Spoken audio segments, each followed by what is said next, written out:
اور اگر یہ کیفیت نہیں ہے تو سوچنا پڑے گا۔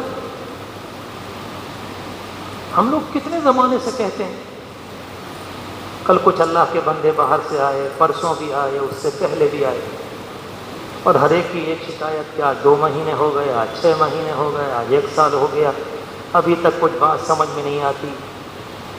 نہیں، ناممکن ہے، آپ سے ہو نہیں رہا۔ میں آپ کی بات کو مانوں یا قرآن مجید کی بات کو مانوں؟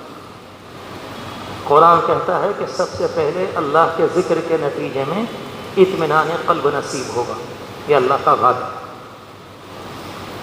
قرآن کہتا ہے ذکر کے نتیجے میں یہ رونگٹے جو ہوتے ہیں، روئیں، بال، یہ کھڑے ہونے لگیں گے اللہ کی عظمت، اللہ کے احترام، اللہ کے خوف میں، تقشعر منہ الجلود۔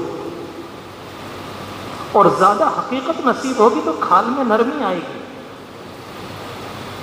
کوئی اللہ کا بندہ کہنے لگے کہ یہ کیا ہے، ہمیں تو آج تک پتہ نہ چلا، تو کیا ہم آپ کی بنیاد پر قرآن کا انکار کر دیں؟ نہ آپ نے کوشش کی، نہ آپ نے محنت کی، آپ نے تو تصویر گھما دی۔ ہماری موت تک اس سے کچھ نہیں ہونے والا۔ تصویر کے گھمانے کا نام ذکر نہیں، وہ تو گنتی کا پورا کرنا ہے۔ آپ چاہے انگلیوں پر پورا کر لیں، آپ چاہے پلاسٹک کے دانوں سے بنی ہوئی تصویر پر پورا کر لیں۔ ثم تلین جلودہم، انسان کی کھال نرم ہو جاتی ہے۔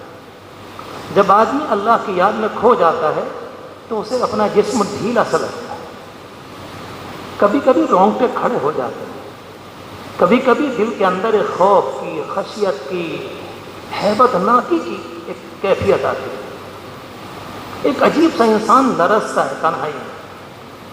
اور یہ ساری باتیں وہ ہیں جو کوئی اللہ کا بندہ محنت کرے گا رب العالمین سب کو نصیب فرمائے۔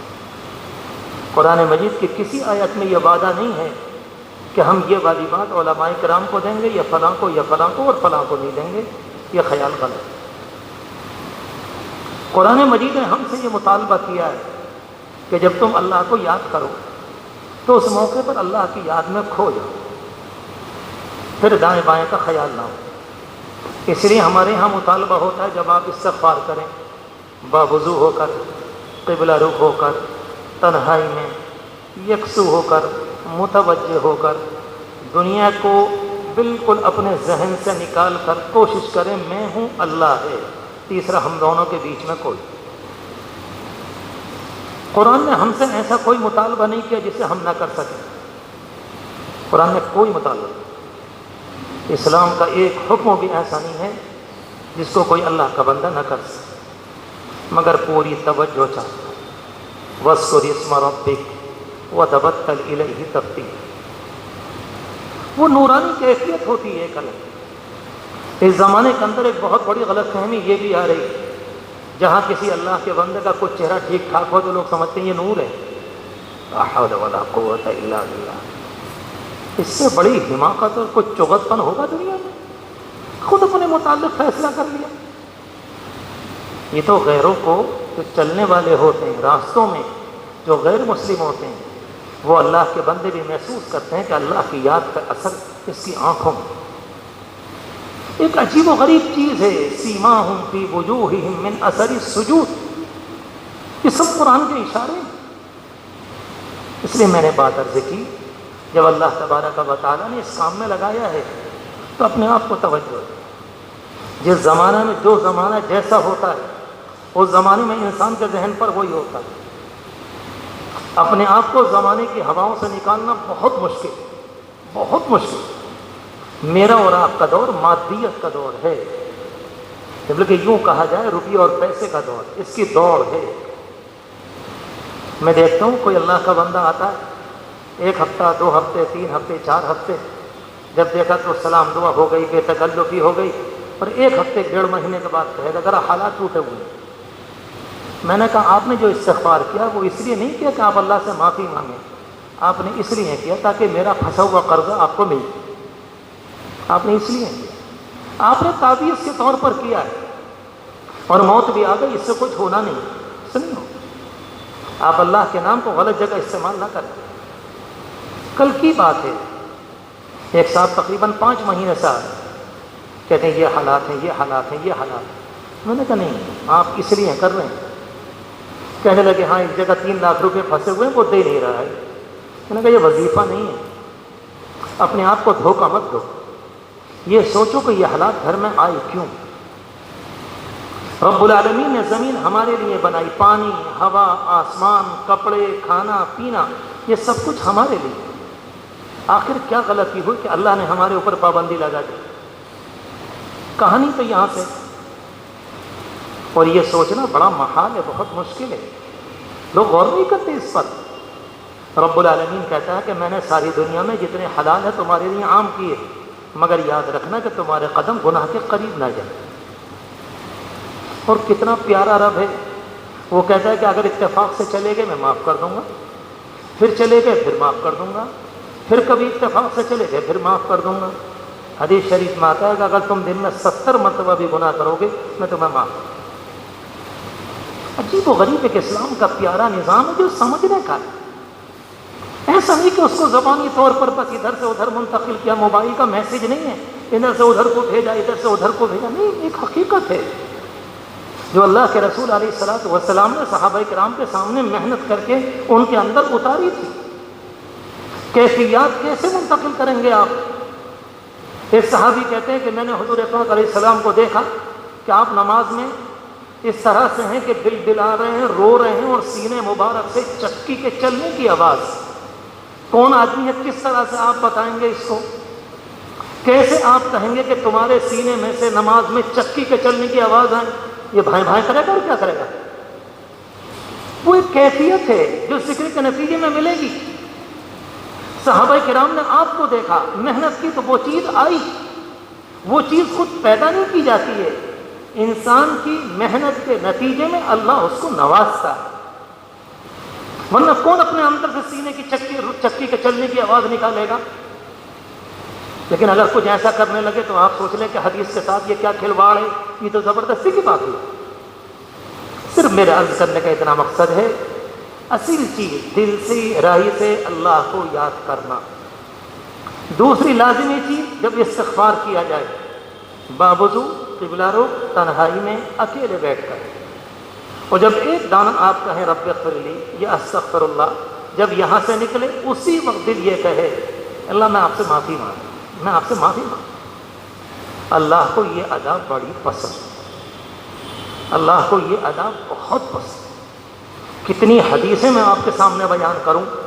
اللہ کے رسول علیہ الصلوۃ والسلام نے ایک موقع پر دیکھا ایک عورت کا بچہ گم گیا، وہ تلاش کر رہی تھی، کبھی کسی بچے کو پکڑتی، کبھی کسی کو، کبھی کسی کو، کبھی کسی کو۔ آپ نے فرمایا دیکھتے ہو اس ماں کو اپنے بچے سے کتنی محبت ہے کہ کسی کے بھی بچے کو پکڑ کر سینے سے لگا رہی کہ جی ہم دیکھ رہے ہیں۔ فرمایا جتنی اس کو اس سے ہے اللہ کو اپنے بندوں سے اس سے بھی زیادہ۔ ایک موقع پر کسی نے پرندے کے بچے اٹھا لیے، وہ پرندہ آیا چکر لگانے لگا، ان صحابی کے ہاتھ میں وہ بچے تھے۔ آپ نے فرمایا دیکھتے ہو اس ماں کو کتنی محبت ہے اپنے بچوں سے، اللہ کو اس سے بھی زیادہ۔ طرح طرح سے سمجھایا، اور جب دل میں یقین آیا کہ واقعی میرا مالک اتنا کریم ہے، اتنا پیارا ہے، اتنی محبت کرتا ہے، اس سے مزہ آئے گا باتیں کرنے۔ یہ کیا بات ہوئی، قانونی زندگی چلی آ رہی ہے، یہ بھی کوئی زندگی نہیں۔ آپ قانونی طور پر ہمارے باپ ہیں، ہم قانونی طور پر آپ کے لڑکے ہیں، یہ گھر نہیں ہے، یہ جہنم ہے۔ قانون سے کہانی نہیں چلتی، کبھی بھی نہیں چلے گی۔ کسی گھر کے لوگ یہ کہنے لگے، بیوی یہ کہے کہ قانونی طور پر میں آپ کی بیوی، قانونی طور پر آپ میرے شوہر، قانونی طور پر ہم آپ کے بچے، قانونی طور پر آپ ہمارے باپ، محبتیں، ملنساری، ایثار، ہمدردی، تعظیم، عظمت، احترام یہ کچھ نہ ہو، یہ گھر نہیں ہے، یہ جہنم ہے۔ باپ یہ کہے گا یہ کر لو، نہیں قانونی طور پر آپ ہمارے باپ ہیں، ہم تو قانون کو مانیں گے۔ کوئی انسان کہنے لگے قانونی طور پر وہ ہمارا رب ہے اور قانونی طور پر ہم اس کے بندے ہیں، اس نے تو ہمارا ستیاناش کر دیا۔ وہ پیارا رب ہے، عظمتوں والا ہے، محبتوں والا ہے، اس کی محبت ہمارے خون میں شامل ہے اور اسے خوشی ہوتی ہے بندے کی محبت۔ اس لیے میں نے عرض کیا کہ لازمی طور پر استغفار ہم میں سے ہر ایک، اور 1 ہفتے 2 ہفتے کے بعد یہ سوچے میرے گناہوں میں کمی آئی کہ نہ آئی۔ اثرات آئیں گے، اگر زہر کھا کر زہر کا اثر ہے، دوا کی گولیاں کھا کر دوا کا اثر ہے، کوئی برائی کر کے اس کا اثر ہے، تو اللہ کے نام پاک کا اثر کیوں نہیں؟ کیوں نہیں اللہ کے نام پاک کا؟ لازمی طور پر. ہاں کبھی ایسا ہوتا ہے, ایک بات آخر میں عرض کر دوں, ہم لوگ ذکر کرنے بیٹھتے ہیں, کل ہی ایک صاحب کا فون آیا, کہنے لگے بہت زمانہ ہو گیا. میں نے کہا میرے عزیز بات یہ نہیں ہے, ہم نے کبھی کبھی 30-40 سال گناہ کیے ہوتے ہیں, اور اس کے بعد جب ہم نے ذکر کرنا شروع کیا, ابھی ذکر کو 2 ہفتے 3 5 6 1 مہینہ 2 مہینے گزرے, ہم کہتے ہیں ابھی کچھ نہیں ہوا. یہ خیال غلط ہے. 30 سال جو گناہ کیے تھے اس کا اثر جاتے جاتے جاتا. ایسا نہیں ہوتا ہے کہ آج آپ نے تسبیح اٹھائی اور فوراً آسمان سے فرشتے آ گئے. اللہ کا قانون الگ ہے, اللہ کا نظام الگ ہے, اللہ کا پیار الگ ہے. رب العالمین نے دنیا کو ایک قانون کے ساتھ بنایا. وہ چاہتا ہے کہ میرا بندہ اپنے آپ کو لگائے اور اس کے نتیجے میں اس کے گناہ سامنے. اس لیے بخاری شریف میں روایت آتی ہے, حضرت حسن بصری رحمۃ اللہ علیہ فرماتے ہیں, جو کوئی آدمی اللہ سے مطمئن ہو گیا, مجھے اللہ سے کوئی ڈر نہیں, میں بخشایا ہوں, میری معافی ہے, فرمایا کہ یہ منافق ہے, یہ پکا منافق. اور جو آدمی اللہ سے ڈرے, پتہ نہیں مجھے نہیں معلوم, کہیں پکڑ نہ کر لے, میرے گناہ بہت ہیں, فرمایا کہ یہ پکے درجے کا صاحب ایمان بن گیا. ما امینہ الا منافق وما خافہ الا مؤمن. جو ڈرتا ہے وہ ایمان والا, جو نچنت ہو جاتا ہے وہ پکے درجے کا منافق. میری درخواست یہ ہے, ہم نے اپنے آپ کو اس میں لگایا اور مستقل کام میں لگے ہوئے ہیں. ہر کام کو توجہ سے کام بھی کر رہے ہیں, اور یہ سوچ کر اس کے نتیجے میں کام اچھا ہو جائے, اس کے نتیجے میں کاروبار چل جائے, اس کے نتیجے میں یہ بہت سستا سودا ہے, بہت گھٹیا سودا. اللہ سے بات دیکھی تو بہت نیچے اتر, وہ تو رب العالمین دے گا ہی, وہ تو اللہ کا وعدہ ہے کہ تم استغفار کرو میں تمہارے گھروں میں نعمتوں کے ڈھیر لگا دوں. وہ چیز الگ ہے, مگر اسی لیے کرنا کہ تاکہ میری زندگی کے اندر یہ شاندار نظام بن جائے دنیا کے اعتبار سے, یہ بہت غلط سوچ. اللہ تبارک و تعالی ہم سب کی حفاظت فرمائے. پورے اپنے آپ کو اللہ کی یاد میں ڈبو کر صرف آپ اور اللہ پوری طرح سے صحیح طرح سے 100 مرتبہ استغفار, اور آئندہ جو کچھ پڑھنے کو کہا جائے اسے پڑھتے چلیں. اگر کسی بھائی کو وہ جملہ یاد نہ ہو تو اس جگہ خالی نہ بیٹھیں. درود شریف, کلمہ طیبہ, استغفار, جو کلمہ بھی آپ کو یاد ہو آپ اس کو اپنی زبان پر جاری رکھیں.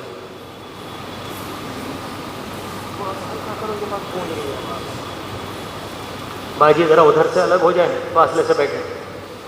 یہاں کیمرے لگ رہے ہیں, اللہ نہ کرے پولیس ولیس آ جائے تو کیا ہوگا. فاصلے سے بیٹھیں بالکل, ہر ہفتے کہنا پڑتا ہے. درود شریف صلی اللہ علیہ وسلم. سورہ فاتحہ. لا الہ الا انت سبحانک انی کنت من الظالمین. حسبنا اللہ ونعم الوکیل. نعم المولا ونعم النصیر. نعم المولا ونعم النصیر. درود شریف. سبحان اللہ وبحمدہ سبحان اللہ العظیم. سبحان اللہ والحمد للہ ولا الہ الا اللہ واللہ اکبر. ولا حول ولا قوة الا باللہ العلی العظیم. لا الہ الا اللہ وحدہ لا شریک لہ. لہ الملک ولہ الحمد یحیی ویمیت. لہ الملک ولہ الحمد یحیی ویمیت. اللہ وهو على كل شيء قدير. یا حنان یا منان. یا اللہ یا رحمان یا رحیم. یا اللہ یا رحمان یا رحیم. درود شریف. یا حل المشکلات. یا کافی المہمات. یا کافی المہمات. یا دافع البلیات. یا دافع البلیات. یا خیر الرازقین. یا خیر الرازقین. درود شریف. یا شافی الامراض. یا شافی الصدور. یا ارحم الراحمین. برحمتک یا ارحم الراحمین. درود شریف. الحمد لله رب العالمين لا إله إلا الله محمد رسول الله